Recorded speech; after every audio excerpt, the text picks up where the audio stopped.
In life, we all have dreams and aspirations. Yet, we also encounter challenges that can make our journey uncertain.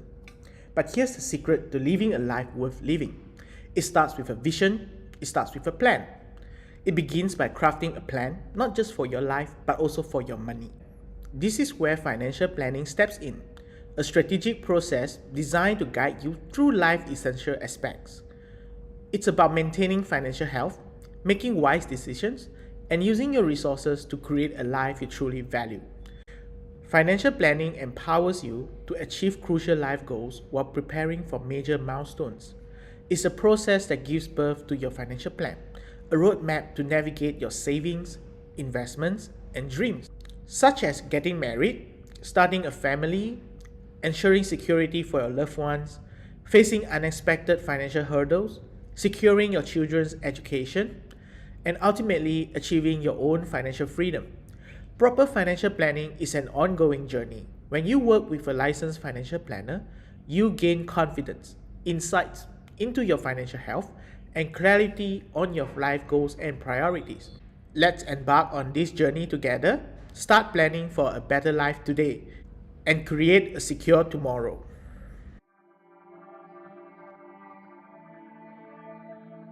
Hello, everyone. Good afternoon, and welcome to our special live broadcast in celebration of World Financial Planning Day. My name is Kevin. I'm a financial life planner with a passion for helping people to live the life they want with the money they have. But for the purpose of this broadcast, I'm just an audience like you and the executive producer of the show. Today, we have an important conversation lined up for you, one that affects all of us, in fact, which is the rising cost of living. And I'm also affected by it too. That's why I feel grateful that we have three licensed financial planners who agree to share with us about practical strategies to manage the ever increasing cost of living. And from my experience working with them, I'm confident they would do it with a focus on you. That is your worries, your aspirations, your goals, and your personal values. So, whether you are joining us from Malaysia or anywhere else in the world, we are here to empower you with knowledge that can make a real difference in your financial life. But before we dive into the important discussion, I want you to take a moment to hit like and share so that more people can hear about this broadcast and perhaps be benefited from having to watch this or listen to it. Invite your friends and family to join us. This is information that can benefit everyone, and I'm pretty sure of that. Now, one very important thing I must mention as we begin the program is that this isn't going to be just any typical financial discussion that's filled with jargons or numbers. In fact, no, we are going to take a very different approach. We believe that financial planning is never just about spreadsheet or numbers. In fact, it is more than that. It's about human being. It's about focusing on the human. It's really about your life, your dreams, your goals, and your well-being. Now, let's get started on this journey to financial empowerment and well-being and to learn or to share how we can manage or tackle the rising cost of living, which is really affecting everyone. Sit back, relax, and get ready to discover strategies that can help you take control of your financial future. Are you ready? Stay tuned and let's hear from the panelists.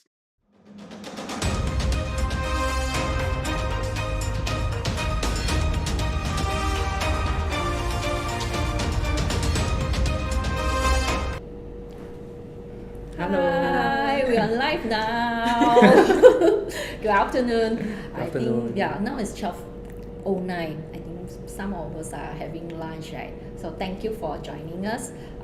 Today we're going to talk about rising cost of living and strategize to deal with it. So even because recently a lot of people I met like offline or even online, all they talk about is the cost of living is getting higher and higher, right? So is there anything that that caused that of increase of this cost of living? Maybe you can share with us and the audience here. Okay. Thanks, Vivian. So, when we talk about the cost of living is getting expensive, means we are experiencing inflation. So, inflation is like the things we buy Yeah. go up over time. Okay. So, it's like so the money you have today right now cannot buy as much as it could in the past. So, like imagine last time Yeah, when our we buy parents, roti yeah. canai, right? It Yeah. costs 1 ringgit. Now it costs 2 ringgit. So that is Yeah. inflation. Yeah. So like even not only food, even insurance company also repricing their medical premium because medical bills and expenses also increase. And then last few months ago, I also received letter from my condo maintenance and sinking fund also increased. I think increased by 2.5% compared to last year lah. So that is inflation. So I want to say is that inflation is, we cannot run away from Yeah, we inflation, cannot right? avoid it, yes. So inflation is generally considered normal and even necessary to a certain extent in a growing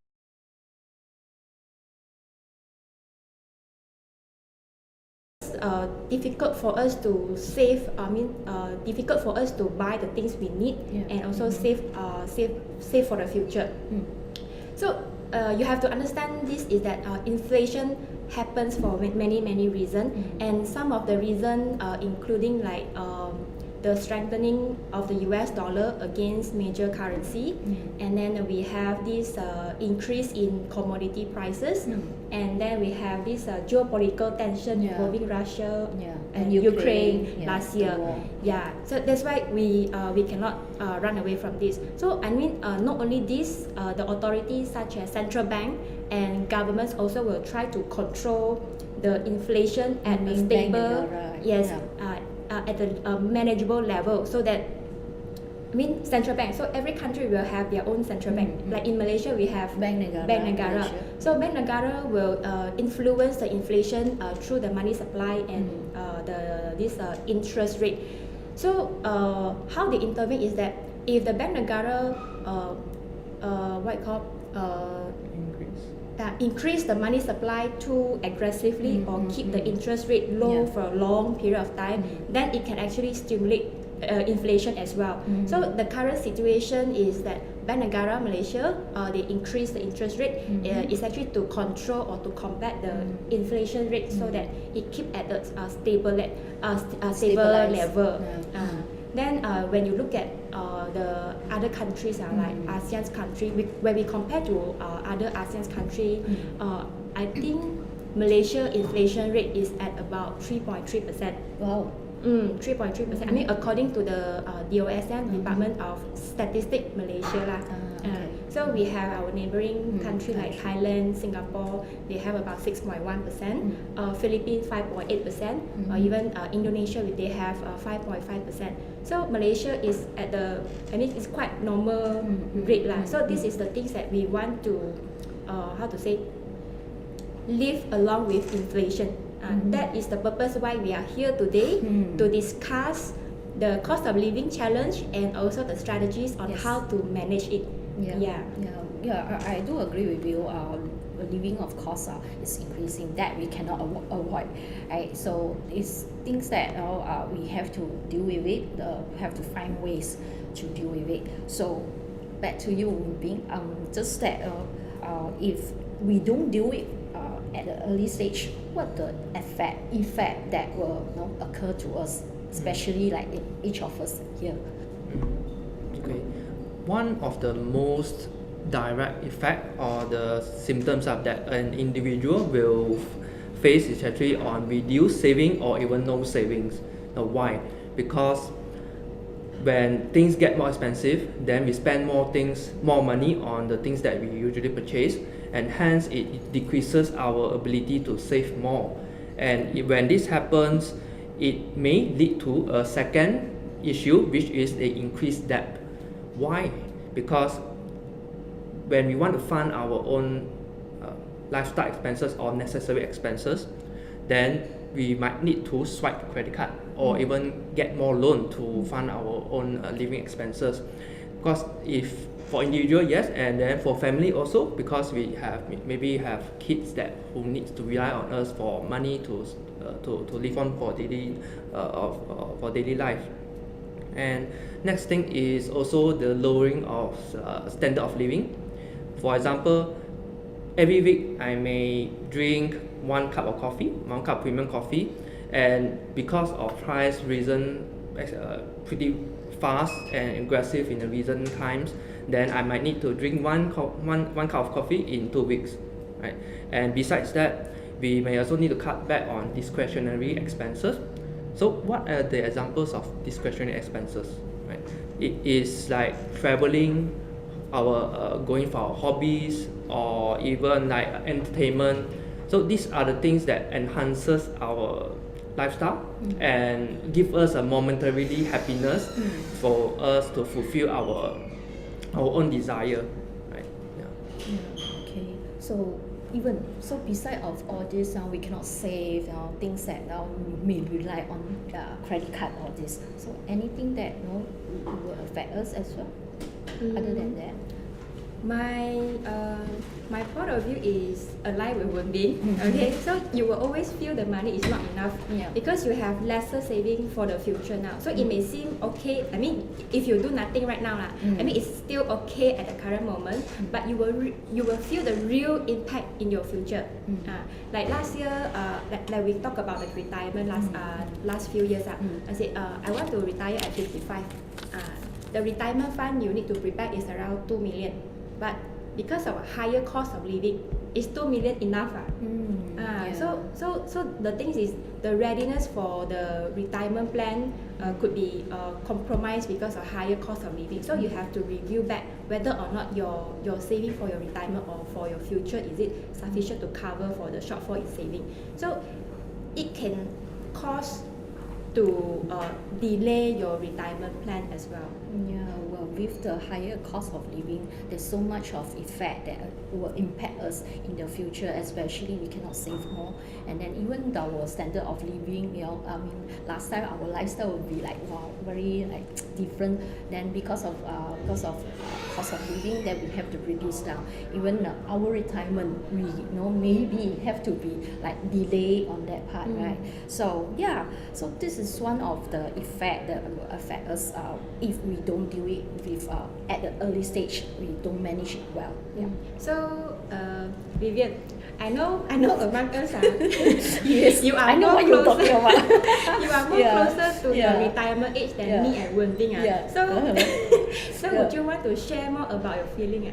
Even though I'm not planning to retire now, there's a few years to go. Yeah, I will definitely feel like concern about my retirement, because of the standard of living is getting higher. It means that I may need to go back to see that whether I can afford to retire or not, because I will see in the future maybe the amount that I have maybe tak cukup, insufficient at all. So yes, there always will be the insecure inside of me, and even worries that which make me cannot sleep at night. I waking up, can I retire? I was so scared. Yeah. So this is one of the things that I'm very concerned on that. Yeah. Okay. So Vivian, another thing about this is when we talk about cost of living, usually we think about numbers, but there are also another aspect, which is the psychological and the emotional aspects of dealing with it. What do you think? What are the things that the audience should take note about? Yeah, because a lot of times, right, when you find out that the money is tak cukup, not enough, right, like what you say, like 钱不够用, right, like Chinese say. So normally you will feel like insecure or stressed. Because of that, you will find ways to get more money so that you can cover daily your expenses or this. Then you may make some decision that you may regret later. Just like one of my client, because at that time he was like very concerned about his job because insecure. Then he got an idea, or a friend of his came along and talked to him about investment. So he made a very drastic decision to put all his saving into that investment by thinking that, hey, maybe this investment can help me out, to so that in my future I can retire well, all this. But unfortunately, he fell in a trap. So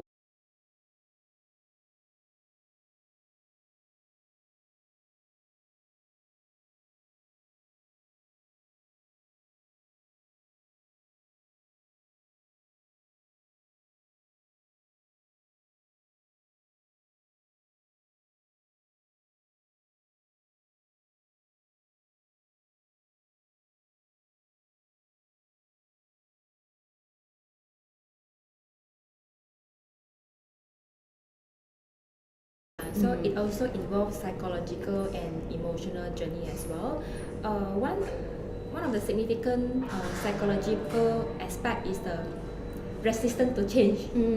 Resistance to change. So, well, it may look like a cost of living problem, but it's actually a cash flow planning and also spending problem. So we can something I can think of it is like a problem is a fever, but it's actually a problem where there is an infection that causes us fever. So managing the cost of living is like we identifying where is the infection area that happens in our body that causes fever. So it's actually a cash flow and these are our spending habits. So like 3 years ago, I have done this financial health check for this young married couple. I mean, they are earning quite a good income, but somehow they cannot save money. So as usual, I assess their cash flow and then ask how they spend their money. Then I find out that they usually spend more on dining out and also watching movie every Friday night or during the weekends. So the spending during the weekends usually increase a lot one.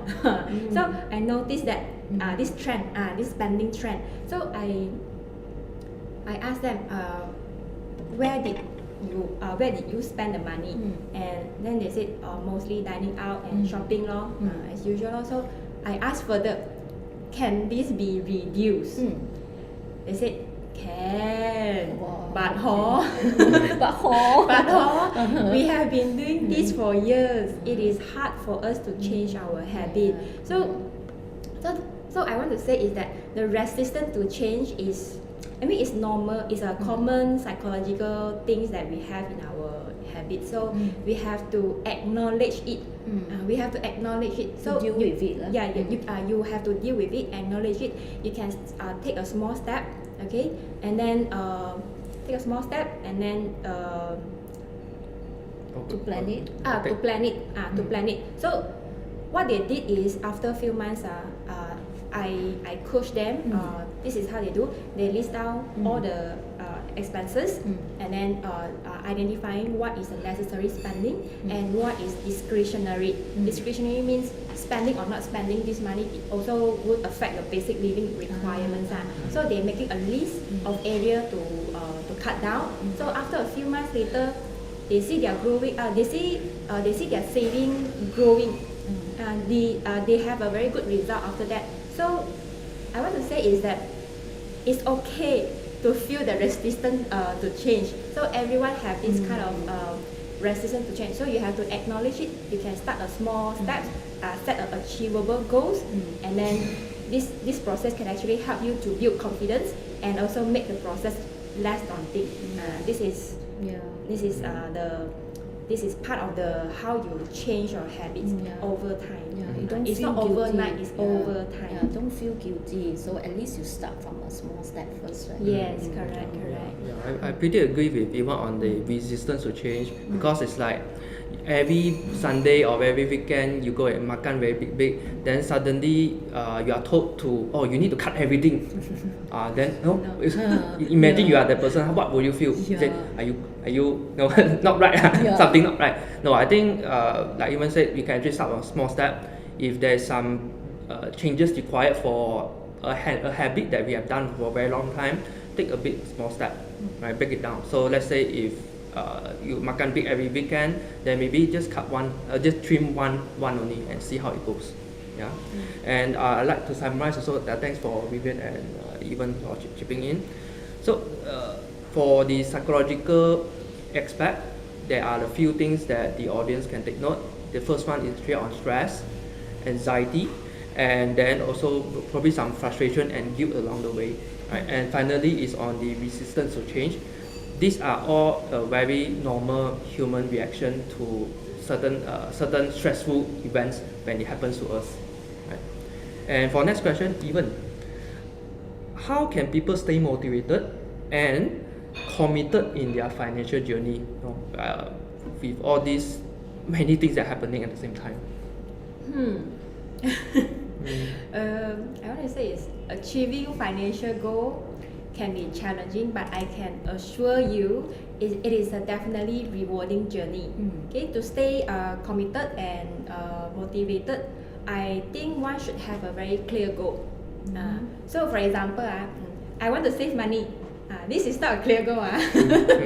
Yeah, you must. It's not a clear goal. But instead you say you want to save 10,000 in the next 12 months. Then this is a clear goal. Yeah. So instead of looking at the 10,000, wow, it's very a big amount. So I cannot save in 1 to 2 months. But you can break it down into 12 months. 1 month you save around 830 ringgit every month. So in 12 months later, you will know you will have 10,000 saving in your bank's account. This is the way you stay motivated. And then another thing is you can share your goal with your friends or your partner or even your financial planner. I said, I want to save 10,000 for the next 12 months. Can you help me to stay on track? So this is the things that I also do. So if your partner is accountable, then he or she will likely also to do this together with you. Then taking me as example, I said I want to save every month 2,000. So I asked my partner, hey, can you help me to stay on track as well? So at the end of every month, then he will question me, hey, your 2,000 save already? Yes, yes. This is how we being accountable to each other. Then if no, then he start to question me. When? Where did your money spend? Why you spend the money? And many more. So this is also actually help me to, remind me to why the reason. The reason. The initial goal why I save the 2,000 every month. I see. Okay. I have something to add too. The next thing that will help the audience to stay motivated is also understanding the why. Why do you want to do this? Especially if you have set a goal. How important is the goal to you, right? And if you have accomplished a goal, then what are the benefits you can reap or get from it? And also what are the consequences also if you did not achieve that goal? So understanding the why can actually help us to dig deeper into ourselves and to find the inner motivation for us to keep moving even though there may be obstacles along the way. Because in life there will always be obstacles and it won't likely be a smooth journey. And then this is how the individuals, like for every one of us, to really understand the reason you want to do it and then keep walking towards it even at a slow pace, right? So if you hit a bump, just keep moving, crawl up, if you fall down, just crawl up and then keep moving to the direction that you want to go. So well given. Because always I also motivate a client, right, to how to save everything. I know that sometimes it's very hard, right? It's hard to hey, I must save 1,000 or 2,000. I know it's hard, but it's okay if you doesn't start with 1,000 or 2,000. It start with a small amount. It's okay. Just be flexible. Okay. Right? You won't die one. Okay, you won't die one. So it just be to start from a small amount. Even every week, you have 20 or 50 ringgit. You just put in the envelope. Start from small. That because the main objective here is to build out your saving habits. To know that, to build, to have that. So from there, you motivated. You get motivated when you see the amount that you already saved. So then you can continue on that, right? So and also the other thing, right, you work hard, right? So each of everyone here is working hard, right? We Chinese always say one sick, one sick. So acknowledge yourself when you see the amount that you save up, to say, hey, good job, Vivian, you already save up this amount that which you already set the target. Let's say like what even say, I set up, or I already wanted to have 10K in a year, right? So you already set out on that, so you achieve your goal. Acknowledge yourself, right? Yeah. Okay, I have something to add. One thing I want to talk about is spending trigger. I think everyone, they have their own spending trigger. So for me, snack and dessert are really, really my spending trigger. So I usually use Grab to order my dessert, come to my house after I had my dinner every time. So is it order one time Grab for dessert cost you around 30 ringgit to 50 ringgit, let's say. So I cannot like pamper myself like that because it is quite costly also. So my alternative way is to go to wholesale shop and buy a bulk purchase. So you see one big packet inside has a lot small packet of snack. So this is how I solve my craving after dinner. So it's also another way to say, hey, acknowledge yourself, you've done a good job, right? So the money I have, I can keep it and then save for others.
So at least she have the new skill, right, on that part. So this is some of it. Because sometimes people will come and tell you that, I want to resign now because money not enough.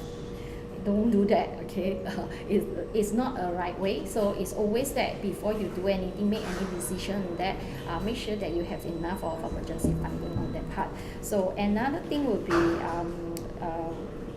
talk about debt on that, because sometimes because money not enough, so people tend to use credit card to cover the expenses, right, on that. So try to reduce it. So then plan it out, like what you say, budget it out, right? So from there, or even you have a debt in hand now, so maybe you can review back how's the debt you have now currently, what's the outstanding. Maybe you can do some consolidating on that part. And then the other thing, people when come to like money not enough, cost of living is too high, the first thing that in people's mind, they will come to us and tell us that they want to cut down their insurance policy. I say I want to surrender. Never do that, because insurance coverage is very important, because as you know, medical bills is getting higher and higher. It's very expensive. With our insurance, you won't if anything happen in the future, or even currently anything. So you need a big chunk of money just to pay for the bills on that. And your investment as well, pay yourself first. Normally people will tend to say, hey, I don't want to do any regular saving anymore because money also not enough. What should I do? So then don't do that. Like what Ewan say, plan it out first. Go back to your cash flow to see what things that you can trim down, and then maybe maybe currently you are saving like 500 or even 1,000. Maybe you can cut down, reduce down to 100 or even 200. Yeah, this is few of the strategy. Yeah. So thanks Vivian for the very useful ideas on how to manage your budget and also deal with cost of living. I think in Chinese we call it 开源节流啦. Increase your income and reduce your expenses. So either you can increase your income or reduce your expenses. If you can do both, that's the best. So come back to a question. These things I want to ask Wen Bing. So when it comes to addressing the cost of living, so the common advice is always do budget lah, cut expenses lah. So do you think this method is workable for everyone? Yeah, actually relating to this also, if you go to the street, we normally hear, things are getting more expensive, then cut expenses, right? And actually many people can actually offer this same advice to everyone, right? So before I address this head on, I believe that we should take a step back and then review the whole situation. When something happens, right, we have to think, what are the things we can control and what are the things we cannot control. For this matter, like the rising cost of living, what are the things we can control? And for things we can do or control is that we can review our budget and review our expenses. And what we can't control is, for example, going to your boss or employer and tell them, hey, cost of living has risen, can you increase my salary by 10% tomorrow? Can you imagine what would be the response from the employer or your boss? Right? And second thing is the inflation. Can you tell the inflation to slow down or lower down tomorrow? Right? Third thing is maybe on taxes. Right? So we all most of the pay tax. Yeah. Can we tell the government, hey, we all doing very bad now. Can you lower down the taxes? So that is unlikely to happen also. And so that's why the advice for reviewing your budget and your expenses are still valid. Why? Because they are the things that we can do immediately. We can start by assessing on both to see which things to adjust, and also as covered by Ewan and Vivian also, we can look at those basic necessities and also some discretionary expenses, more on lifestyle expenses, right? And if the basic necessities have already optimized, then look at the discretionary one.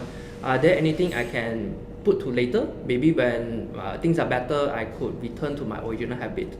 But for now, I need to tighten a little bit just for a while, right? And besides just reviewing on the usual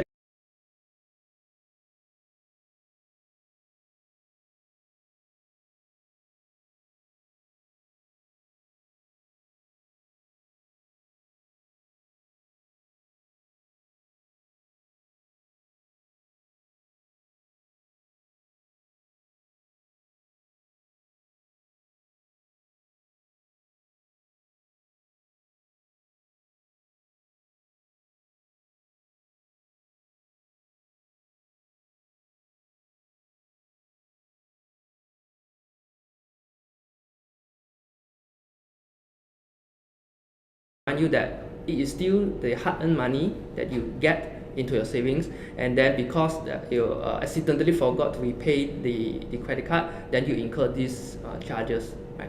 I believe that this can be it is avoidable. Like for myself, I set in my calendar, let's say 1 week before, every week I have to repay my credit card so that I do not incur the late payment charges. So these are the little things that we can pay attention to in order to avoid these unnecessary expenses.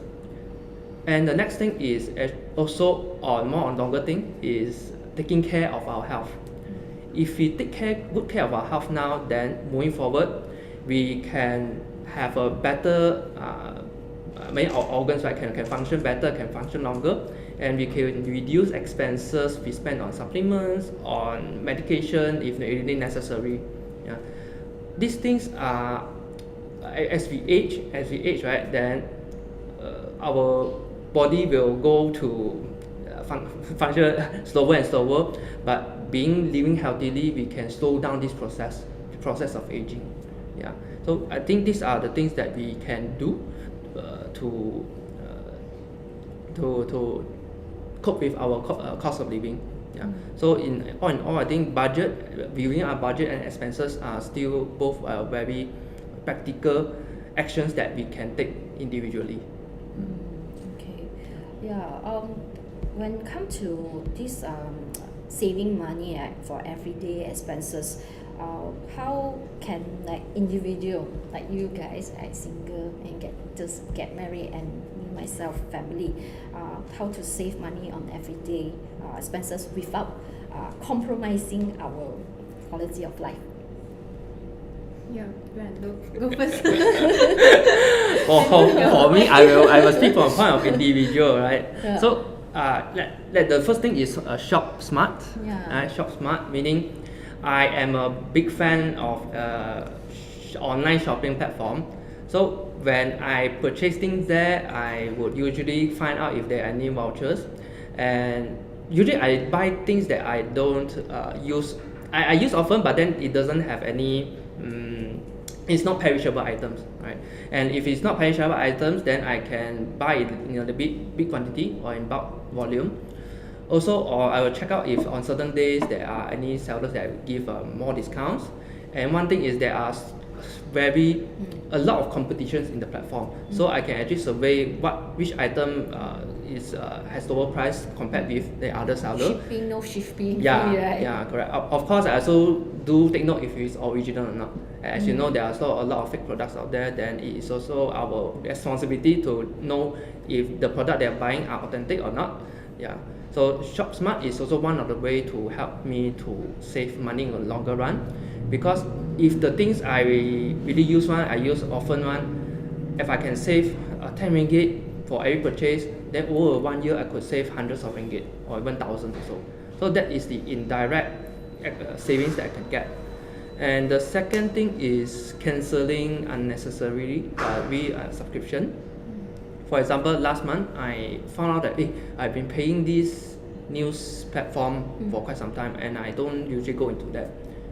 The monthly payment is not huge, but then it is still I still feel that it's still my money and I'm still paying for something I don't use.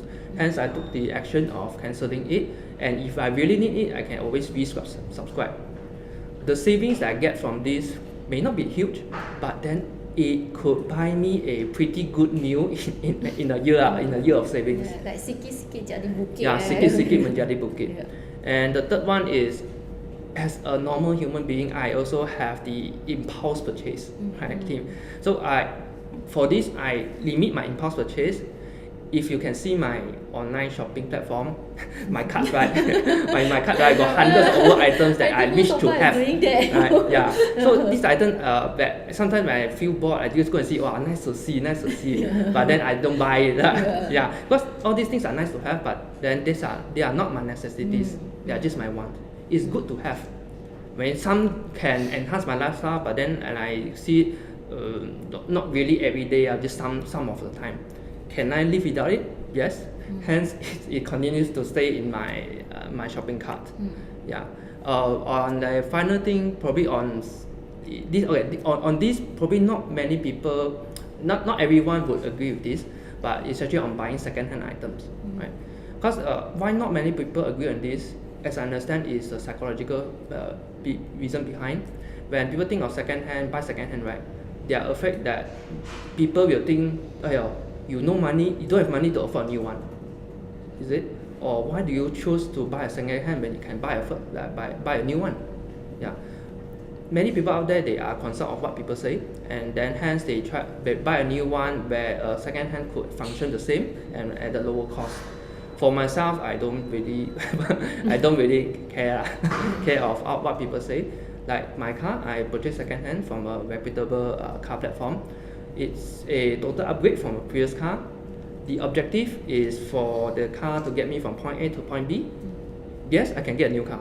I have the capability, but do I need to? Yeah. So by buying a second-hand car, I free up other resources, my money for other goals in life. Yeah. For example, for my current objective, I want to aim for financial independence, which is to build my passive income to be equal to my lifestyle expenses. Yeah. So there are lots of temptation along the way when we go, and it is very important to remind yourself what are the goals you are aiming for and why. Yeah. Right.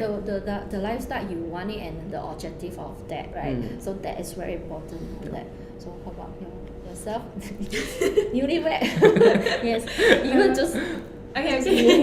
Okay, thank you. I think everyone's lifestyle is different, so you should look at what really important in your life as well. So taking me as an example, I like drinking coffee. So instead of going buy a coffee that cost me 20 ringgit like last time, so I'm more switching to a cost-friendly brand that cost me only 10 ringgit, or even I banjo sendiri at home before I leaving house lah. So this is one of the strategies I take without compromising my lifestyle.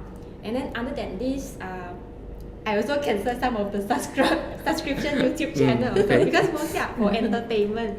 So I can replace it with other free video, but still I can still enjoying my leisure time. So that's why I cancel my subscription as well. Then another thing is I also downgrade. I also review my this internet contract. I downgrade the internet service because the whole house is just two of us. Two of us most of the time. So we are using the highest internet speed package that cost me 200 plus. So after downgrade, I am saving half of the cost of it. So this is also one of the ways. And then many years back, I usually shop and also buy a lot of new clothing, shoes, bags and all that. Easily 5,000 a year. So some of the new dresses I've not even wear it for years after I bought. So it's kind of waste my money, and also from there on I start to practice minimalism. Then within that year I can save that 5,000 as my emergency fund, and when I have enough emergency fund, then I can channel those extra 5,000 to other financial goals like travel. Make it a travel fund, so travel budgets for every year. Then I also working from home as a part-time chef as well. Wow. So I cook simple meal. I cook simple dinner at home. Like last time I used to dining out every day. So last time during MCO time I told me, my meal easily can go out one hour. I still remember that. So you see when you're dining out, it can cost you one person 20 ringgit plus you order drinks and all that. Then 2 person 40 ringgit already. Then just for dinner, just for dinner itself, then the cost of these things cost us around 1,200 something. So that time I also thinking that okay, then since working as a part-time chef at home, so I earn extra 600 every month. So this is how I change my mindset. Instead of I spend, but I am working for myself. Then I think that's all lah. This is my example. Yeah. So for me myself, right? Now I'm married already. Then have kids. Now my kids also grow up already, right? So for us, right? Because now because one of my daughter already left home, so it's only 4 of us. So what we plan is like, what we plan is like buy pack of whatever is it, like maybe toiletries, right? Or even detergent, all this. So this is what like what Boon Ping Sing, then going to the grocery shop and see any like discount, so I can get most of it, so that I can store right on that. So at least something I can save out on that part. And then also meal prep, I'm also a part-time chef, so I prepare like 1 week I have a menu, so to show it to my husband and my kids, say that hey, this week what we have this, so I will go to the market and pick whatever is it accordingly. So this is one of the way. This is one of the budgeting that I've done also. And then the other thing is having a family discussion about the expenses. Right. So yeah, so we will discuss our financially openly. So we will have a budget. So how much we need to save. We will discuss it with our kids as well on this. Yeah. Okay, so now a question to you Evan first. If the cost of living challenge are being managed well, what are the immediate and long-term benefits that an individual or family could get? Then I talk about immediate benefit lah.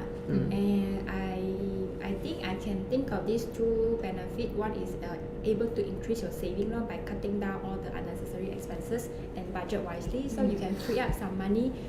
This money you can funding for other goals in the future. And then the second one, your overall financial health will of course will improve, because when your expenses, saving and debt are in control, right? So you are actually taking charge of your money. It's not the other way around. So if you are taking control, so you know you can cut down your expenses and like channel those extra money to pay off your debt. Like let's say if you have outstanding credit cards debt or personal loan, so you can actually quickly settle off your debts quickly and also save the interest in the long term. And this is the things that you can get the immediate effect. So probably I can pass to Vivian to talk Vivian, about maybe can talk about long term. Yeah, for long term, so when you manage it well, so of course your cash flow will be very smooth on that side. So when your cash flow is smooth, means that you won't depend on credit card anymore. So you have much more manage on the money, what to spend on, what not to spend on. So when this happens, you have extra money to save, right? Yes, So correct. when you have extra money to save, means that you can achieve your goal very smoothly. And when you achieve your goal, meaning that you can achieve your retirement as well. So this is for me for the long term benefit. Yeah. Okay, I do have one more thing to add. Think from the benefits, right? The one thing that we individual or family could get is peace of mind, because the long-term financial management, when it's done right, it could give this feeling, and then we could actually live life with when life has a lot of uncertainties, right? We can always remind ourselves we have a financial safety net to help us to go through many turbulences or difficulties in the future life, right? And Yeah, I saw there's two questions here. Maybe you like to answer this from Yi Ming. She said, when I spend money, I will think that what are the opportunity costs it will cost. If I buy these things, I will lose another opportunity to invest mutual fund. But this habit is challenging, but I work. oh, okay. Yeah. Okay, Perhaps you can, okay. you can answer this. Then probably I can answer Yi-Ming question. When I spend money, I would think that what are the opportunity costs. Okay. Okay. So the meaning is that I can assume that you have done your budget, and I don't think it works because it still don't help me to reduce my expenses. So firstly I need to know, is your case is the problem of resistant to change your spending habits, or you have actually scrutinized your money expenses, cut unnecessary costs, but despite all this effort you have tried, but you still feel your cost of living still remain high, then probably it might be a time for you to review your income. Probably you may want to negotiate your salary with your employer. You can start to find a part-time income. You can have like other than part-time income, side hustle. What else? Or consider a change job. But if you want to change job, you also have to consider on the emergency funding before you make a decision to resign from your job, right? But I still hope that this is not a problem of resistance to change your spending habit. Probably you can look at your income side. So I saw another one. Oh, she's planning to marry in short term, planning for marriage in short term. Any advice to share me for preparation? So yeah, that I have experience. Let me answer this. Okay, so when come to getting married, right? So first thing first, you need to know, your budget. How much is your budget? I mean the wedding itself, right? How much you want to spend on the wedding gown, right? And then the venue, the restaurant, all this. So you might need to consider on that part. So maybe you can get do some research first, and then you decide from there. So you can save up now, and at least at least you have a numbers that you want to save on that for these 3 years. Yeah. I think we have another question, right? I see another question. I want to buy a condo with my wife, but we can't save much and pricings are increasing so fast. Do you think we should rent instead of buying property? First, of course, is to consider your current financial situation first, including your saving, income, and also debt. So buying a property usually requires a lot of down payment. Other than this, you need to serve ongoing mortgage loan repayment and also the maintenance cost sinking fund every month. So that is the ongoing payments after that. So while renting property no need a lot of upfront costs. So it just need like 2 months deposit, and somehow you can rent a fully furnished unit. So that's why, but also have to look at your cash flow as well. So and then the second thing is your lifestyle and also preferences. So like buying property will ties you into a specific location. It cannot be so flexible that if let's say a few years later you want to move to other different neighborhood, or probably your company want you to relocate to other city area. So renting probably may be a good option now. And then the third one is you're talking about your future plan. So then you can ask yourself whether are you planning to stay at the same location for long term, or do you see yourself to relocating to other city area or other places. So like in many Asian countries, buying property seems like you have the sense of sensibility, a sense of stability, staying in your own house.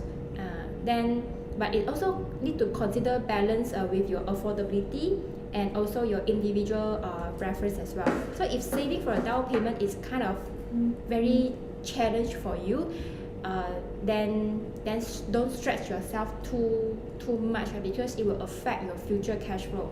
So then I think renting property also a very good option at the current moment if everything increase in price. So I think rent is also much more cheaper than actually at the end of the day also depends on your lifestyle, also your objective as well, right? Yeah. So probably if you want to buy property, probably you can discuss with your spouse or even a financial planner, so that they can help you on this, whether or not you want to buy or rent your property, because you have to balance with your other goal as well. Yes, you're right. Yeah. I see one question from William. I take this. Yeah, maybe this is the last question because we're out of time. Yeah, it's okay. So since the cost of living is rising, I hear that investing for passive income can help me to pay my bills. What do you think about this? Okay, for passive income, it can be one of the ways to cope with the rising living expenses, but this is in a longer term basis. Because we need to understand that investing is usually the medium to longer term tenure, and for passive income, you will need to build your capital over time to achieve passive income that actually makes a difference in your expenses. So for example, you want to aim to get 1,000 ringgit a month, really 12,000 ringgit a month for passive income. So let's say assume that the rate of return is about 6%, then the total capital you need is 200,000 ringgit. So as you can see, if you start small and with capital, hence the passive income that you get from your capital will also be a small amount. Next thing, if you use the income from your capital, from the passive income, to fund for your lifestyle, then you'll be using it and not like reinvesting the money back into your capital. Hence, your capital may stay the same throughout the time, or increase very slow. And it is when you have additional savings you put into your this capital. So my answer is, it is for the long run. Yes, it can help. So if you want to help us you want to assign your investment to help support your income, then you need to start building now. Or if you have a big capital, then you can start to receive some passive income from the investment that you want to do. Okay, so now it's already 1 o'clock. Oh. We almost done. Yeah, 1 hour session, right? So thank you, Ewan and Ping, for today. I hope that today our sharing help you to addressing the cost of living, right? So if you have any question or even topic that you want us to share in the future, so just drop us a message. Okay, so I thank you for coming. Thank you for joining us. Yeah, thank you. And then we see you next time. Bye. Okay, thank you. Bye bye.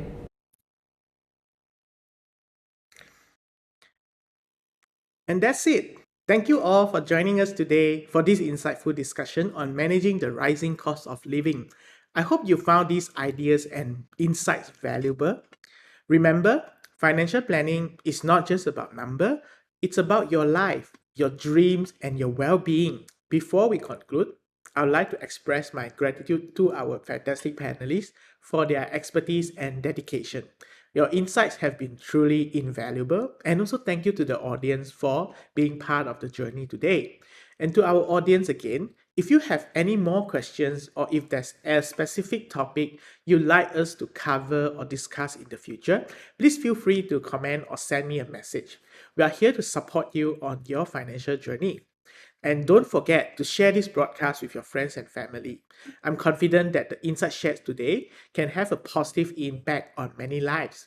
As we wrap up, I also want to leave you with this thought. That is, financial planning is a journey. It is not a destination by itself. The key message of World Financial Planning Day is live your today, plan your tomorrow. Now, take the lessons you have learned today and use them to build a brighter financial future for yourself and your loved ones. Now, stay connected with us on social media and remember that we are here to support you to achieve your financial goals. Thank you, and once again for being part of this meaningful session. Wishing you all financial success and well-being. Until next time, take care. Bye-bye.